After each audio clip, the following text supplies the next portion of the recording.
ہونے لگتے ہیں۔ لوگ اسے دیکھتے ہیں مگر وہ خود کو محسوس کرنا بھول جاتا ہے۔ انسان، جی ہاں، لوگ اسے دیکھتے ہیں مگر وہ خود کو اپنا اپنے آپ کو محسوس کرنا بھول جاتے ہیں ایسے لوگ۔ اور کبھی کبھی شفا کا سفر، یعنی ہیلنگ کا جو پروسیس ہے، کسی بڑے معجزے سے نہیں شروع ہوتا، کسی ایک دن میں سب کچھ بدل نہیں جانے سے شروع ہوتا۔ یہ ایک دن میں بدلنا نہیں جا سکتا۔ شفا، جذباتی شفا، ایموشنل ہیلنگ ہر وقت مثبت سوچنے سے بھی نہیں ہوتا، ہر وقت پازیٹیو تھنکنگ سے بھی آپ کا یہ مسئلہ حل نہیں ہوتا، اور نہ ہی خود کو زبردستی یہ کہنے سے کہ اب سب بھول جاؤ، آگے بڑھو، اس سے بھی مسئلہ حل نہیں ہوتا، اس سے بھی آپ کو ایموشنل سیفٹی یا شفا یا ہیلنگ نہیں ہوتی۔ کبھی کبھی شفا کا آغاز ایک نہایت سادہ لمحے سے بھی ہوتا ہے۔ اس لمحے سے جب کوئی پہلی بار آپ کی بات توجہ سے سنتا ہے، بغیر فیصلہ سنائے ہوئے، بغیر ججمنٹ کیے ہوئے، بغیر تنقید کیے ہوئے، آپ کو بغیر آپ کے درد کو معمولی سمجھے، اور آپ پہلی بار یہ کہنے کی ہمت پاتے ہیں پھر میں تھک گیا ہوں، یا میں تھک گئی ہوں، میں درد میں ہوں، میں اب یہ بوجھ تنہا اٹھانا نہیں چاہتی یا چاہتا۔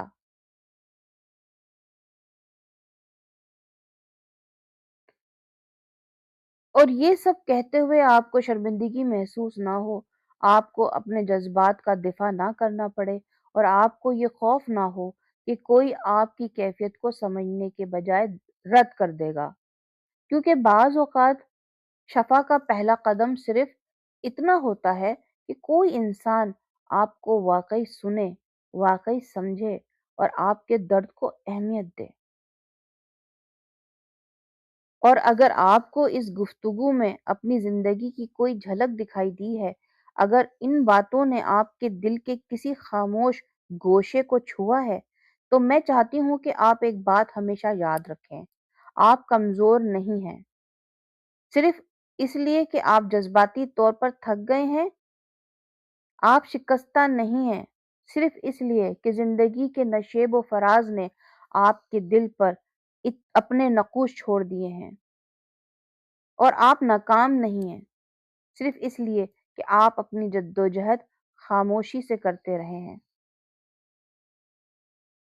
بعض اوقات انسان اپنے اندر ایک عجیب سا خلا اس لیے محسوس کرنے لگتا ہے کہ اس نے اپنی زندگی کا بڑا حصہ صرف خود کو سنبھالنے رکھنے میں گزار دیا ہوتا ہے، صرف برداشت کرتے ہوئے، صرف نبھاتے ہوئے، صرف دوسروں کا سہارا بنتے ہوئے، اور صرف خود کو مضبوط ثابت کرتے ہوئے۔ مگر یاد رکھیے، جذباتی تھکن آپ کی کہانی کا اختتام نہیں ہے، امید باقی ہے، شفا ممکن ہے، دل کا سکون دوبارہ حاصل کیا جا سکتا ہے، آہستہ آہستہ، نرمی اور شفقت کے ساتھ، ایک ایک قدم آگے بڑھتے ہوئے انسان دوبارہ اپنی ذات سے رشتہ جوڑ سکتا ہے، وہ دوبارہ اپنے دل کی آواز سننا سیکھ سکتا ہے، وہ دوبارہ جذباتی تحفظ محسوس کرنا سیکھ سکتا ہے، وہ اپنی حدود یعنی باؤنڈریز متعین کرنا سیکھ سکتا ہے، اور یہ بھی سیکھ سکتا ہے کہ دوسروں کو خوش رکھنے کے لیے خود کو قربان کرنا ضروری نہیں۔ وہ یہ سمجھ سکتا ہے کہ اس کے جذبات بھی اہم ہیں، اس کی ضروریات بھی اہم ہیں، اس کا سکون بھی اہم ہے، اور اس کا دل بھی اتنی ہی توجہ اور محبت کا حقدار ہے جتنے دوسرے لوگ ہیں۔ اگر اس گفتگو نے آپ کے دل میں چھپے کسی درد کو چھوا ہے، اگر آپ نے خود کو ان باتوں میں پہچانا ہے، تو ایک بات اپنے دل میں بٹھا لیجئے: مدد حاصل کرنے کے لیے ضروری نہیں کہ انسان مکمل طور پر ٹوٹ جائے، ضروری نہیں کہ وہ اس مقام تک پہنچ جائے جہاں اس کے پاس مزید برداشت کی طاقت ہی باقی نہ رہے، اور یہ بھی ضروری نہیں کہ آپ زندگی کا ہر بوجھ تنہا اٹھاتے رہیں، کیونکہ بعض اوقات انسان کی سب سے بڑی طاقت یہ نہیں ہوتی کہ وہ ہر دکھ خاموشی سے سہتا رہے، بلکہ اصل ہمت یہ ہوتی ہے کہ وہ اپنے درد کو تسلیم کرے، اپنے دل کی کیفیت کو قبول کرے، اور خود کو یہ اجازت دے کہ اسے سمجھے، کوئی اسے سنے، اور کوئی اس کا سہارا دے یا سہارا بنے۔ اگر آپ کو یہ ویڈیو پسند آئی اور آپ کے جذباتی شفا، نفسیات، ذہنی صحت اور انسانی رویوں کے بارے میں مزید گفتگو سننا چاہتے ہیں تو میرے چینل کو سبسکرائب کرنا نہ بھولیے گا۔ اپنا خیال رکھیے۔ میری بات سننے کا شکریہ۔ اور ہاں، اگر آج کی اس گفتگو نے آپ کے دل کے کسی خاموش گوشے کو چھوا ہے اور آپ نے ان باتوں میں اپنی زندگی کی کوئی جھلک دیکھی ہے، تو میری کتاب باہر سے مضبوط اندر سے خالی، Why You Feel Empty Even When You Are Strong، اس کتاب میں ان احساسات، ان خاموش زخموں اور ان جذباتی بوجھوں پر گفتگو کی گئی ہے جنہیں بہت سے لوگ برسوں تک تنہا اٹھائے رہتے ہیں۔ یہ کتاب ایمیزون میں دستیاب ہے۔ اس کتاب کا لنک ڈسکرپشن پہ مل جائے گا اور کمنٹ سیکشن میں بھی۔ آپ کی توجہ، آپ کے وقت اور میری بات سننے کا دل سے شکریہ۔ آپ اپنا خیال رکھیے۔